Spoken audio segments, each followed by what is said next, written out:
I'm wondering, Carlos Mesquita, folks with Rolex watches, do you think they purposefully tailor their jackets a little shorter so that you see the Rolex watch? I'm sure they do, because we all see them. It's a statement, is it? Yeah, it is. So you want people to see it. So you're not Without going to a have doubt. long arms on your jacket. Without a doubt. Okay, that's interesting. And you certainly don't get better time than what you can get kind of cheaply on your phone. No. How did you become homeless? I was in the music industry for many years, so That explains it. yeah, drugs were involved there as well, and things just go from bad to worse. It's a lengthy story, and I don't think that is why I'm here. I think most people that follow me, and I've been doing this now for about 5 years, that I've been an activist for people living on the streets, having been there myself, will know the story. And so anybody, basically what I want people to take out of my story is the fact that I have got many followers on social media and a lot of support. And I always ask people to always think of me when they look at somebody that is living on the streets at the moment, because 5-6 years ago, that would have been me. Sure. At the castle, I stayed there. So you never know, as you were mentioning earlier, these are individuals. Nobody knows their stories. But the fact of the matter is that nobody would have chosen to live on the streets. Most people are ostracized. Once you get to a point where you either don't have money, or you're on drugs, or you've done something, and there are reasons behind the drug taking as well. I'd have to give you a whole sociological background to my life for you to understand why I would have been prone. There were many people doing drugs in the music industry. Not everybody landed up homeless. Not everybody became addicted to them. So dealing with personal issues and issues that you're dealing with is the most important thing. That's why I believe in harm reduction. Because it's not a question of going into a rehab center and by magic wand you're going to be... I hear what you're saying. I want to prefer that if you don't beat the drug habits, you're going to find it more difficult to get off the streets. Not really, not to come off the streets. I think that the living on the street perpetuates the drug taking. I had stopped, actually. By the time I hit the streets, I wasn't doing drugs. But of course, it was easy for me to go back onto the drugs when I was on the streets, because the first day that somebody asked me that in order to keep my protection of the 28s around me, because I was totally oblivious about what living on the streets was like. So when I arrived on the streets, I was very dependent on protection, and initially had things that I could barter, because I didn't come into homelessness with nothing for that protection. But eventually I was told that I had to go dig in bins, etc. And for somebody that used to actually, as a child, have a hang-up about washing his hands like 15, I was compulsive in it. And having people, I lived in Sea Point. Then I became homeless in Sea Point. And for having people that knew me there, see me, all of this has that impact that you just want to zonk out of being present in that moment. And so, which drugs obviously help. Unfortunately, the other thing that they help with, especially TIC, and I've always said, if you want to find the reasons why people use TIC so much on the streets, it really makes the journey on the streets more bearable, in that, number one, you don't have much, you don't feel hungry. So, if you don't have food, it's okay. You can get by on a 25 Rand packet of TIC. You are awake most of the time, so you are able to scuttle in the wee hours of the morning. You can't afford to fall asleep, because otherwise you land up with broken cheekbones like I have, being kicked with steel points, etc. So, and it gives you a great deal of energy. So that is basically the reasons why they use it. So I find that keeping people on the street, and when we talk about, which we're going to talk about, safe spaces, you are still homeless when you are in a safe space. I mean, you are asked to leave at 6 in the morning and you come back at 6 in the evening and renegotiate your bed. So it's still 12 hours of the day you are physically homeless. So people are not going to give up their drug addictions in a safe space.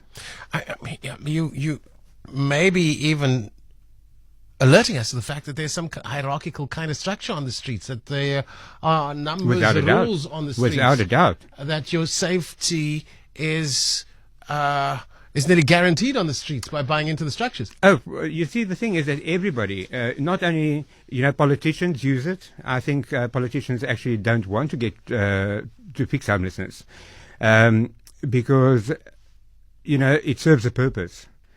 In Cape Town especially. What would that purpose be? That purpose is that, it's... there are many purposes. There's something called the homeless industrial complex, which is a form of actually making profit out of the homeless, which happens in Cape Town. Huh? Sure.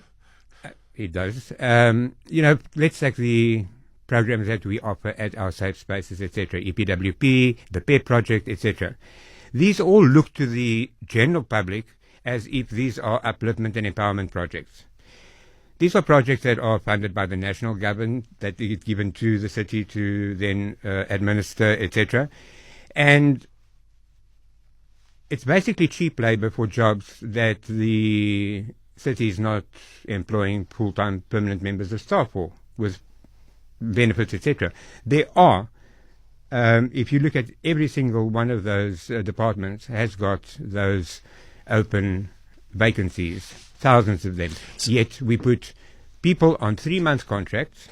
They work for 3 months, then they can't work for 3 months. Then they work for 3 months, then they can't work for 3 months. So, number one, you don't have your labor issues. And that's expanded public works, right? Yes. Okay. And so ultimately, it is cutting costs of certain, and people are making money out of this. Yeah, actually, in terms of expanded public works, it's looking to bring a little bit of relief, and I think the jury's out in terms of its effectiveness. But from my interaction with EPWP workers, like they say in Afrikaans, it's a bietjie laafenis, albeit for a couple of months only, which they really appreciate. Of course, we want well-paying permanent jobs, but that's just not possible.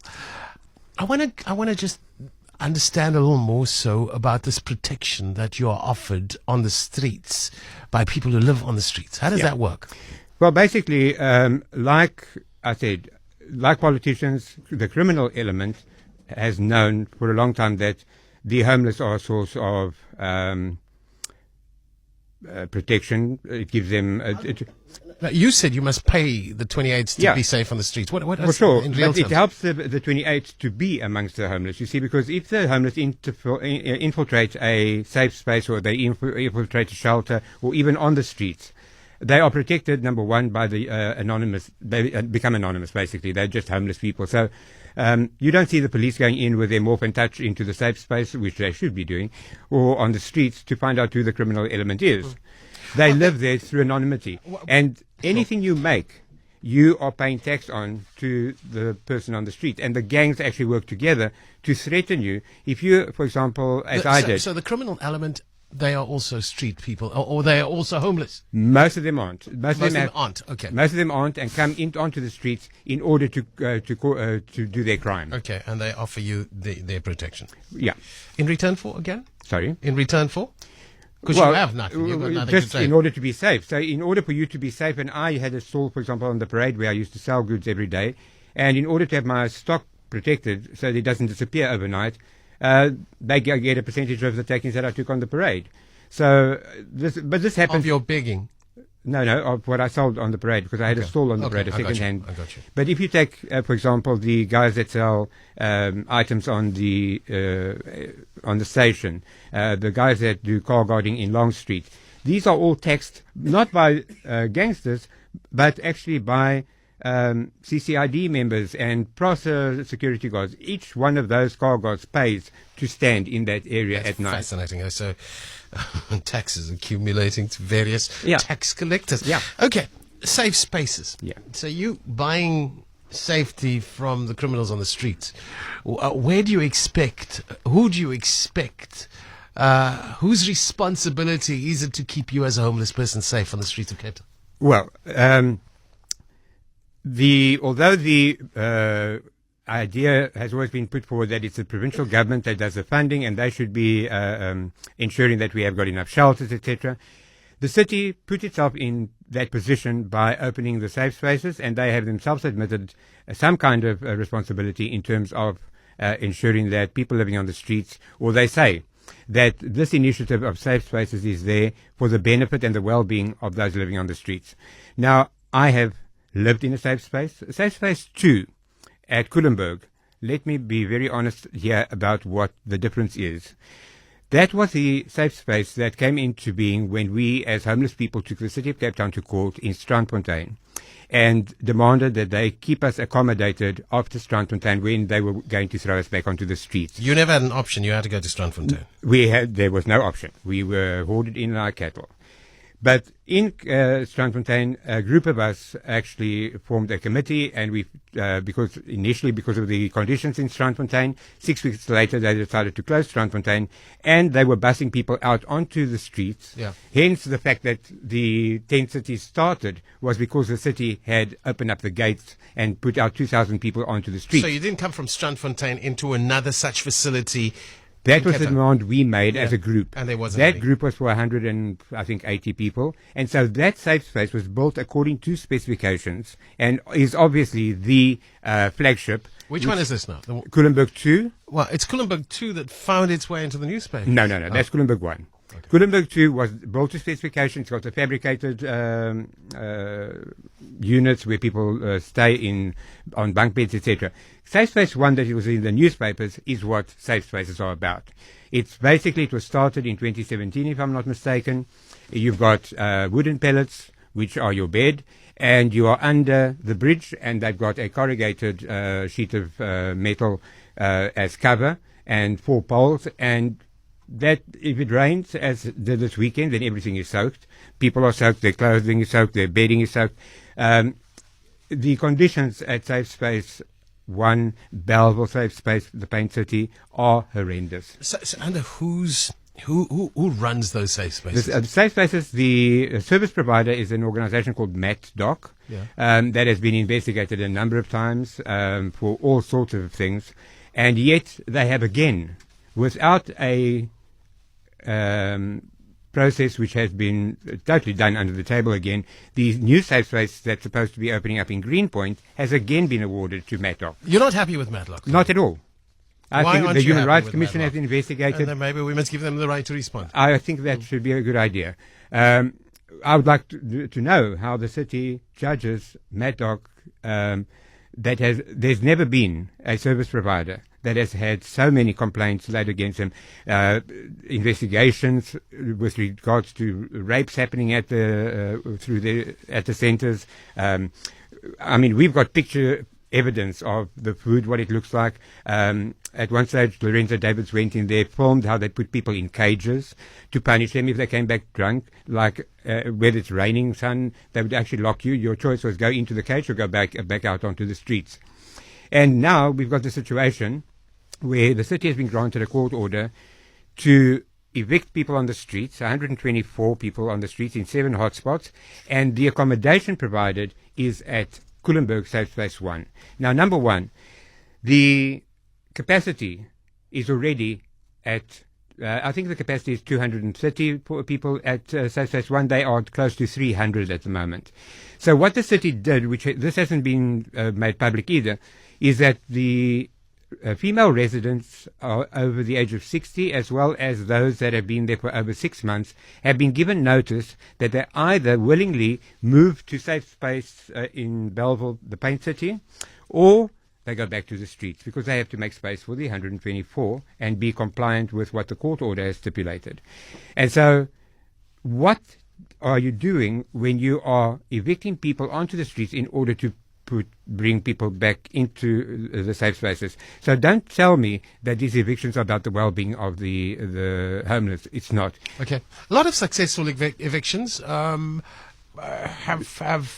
well, in the favour of the city of Cape Town and against homeless people, have been effected in the recent past. And unfortunately, I have to say, the reason why they've been successful is that and I'm not criticizing the lawyers that have represented the homeless groups. One of the groups, for example, in Greenpoint, unfortunately, did not have representation. The second group, if you read the judgment, the judge clearly states that the objections were only received by the court after this process had been ongoing for quite a long time. And the reason for that was, again, Siri, which is now taken over all those court cases, was not in the picture during the period. We're running out of time. I want to Okay. ask you a question, because when we have this conversation on Cape Talk, people are talking about aesthetically not very pleasing to the eye. I What agree. must our I tourists agree. think? Aggressive bragging, blah, blah, blah, blah, I agree. blah.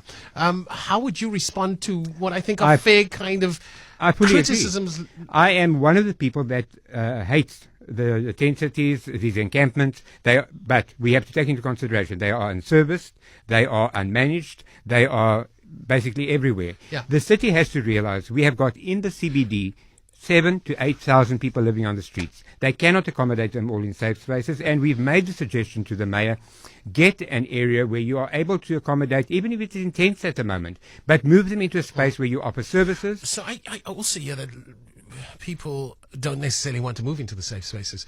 Would you- prefer to live on the corner? If you've looked at what happened, You want a safe space with dignity. for sure. Okay, and then you'll move off the corners of the streets into. Well, the it's dignity. It's the fact that you have to allow, make provision for families. You have to make provision for pets. sure. You know, And it's not individuals. You're saying they are families. it's Think dignity. It's them. about dignity. And unfortunately, the biggest problem here is that the city has to stop deceiving people about what they are offering. I have said to the mayor myself, do not lie and do not deceive the people of Cape Town.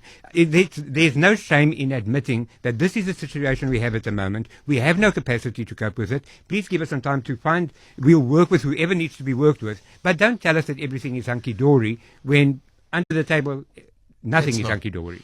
We're going to have to wrap it there. Carlos Mesquita is a homeless person himself, talking about the plight of the homeless. How safe is a safe space? Clearly, some of them not very safe at all.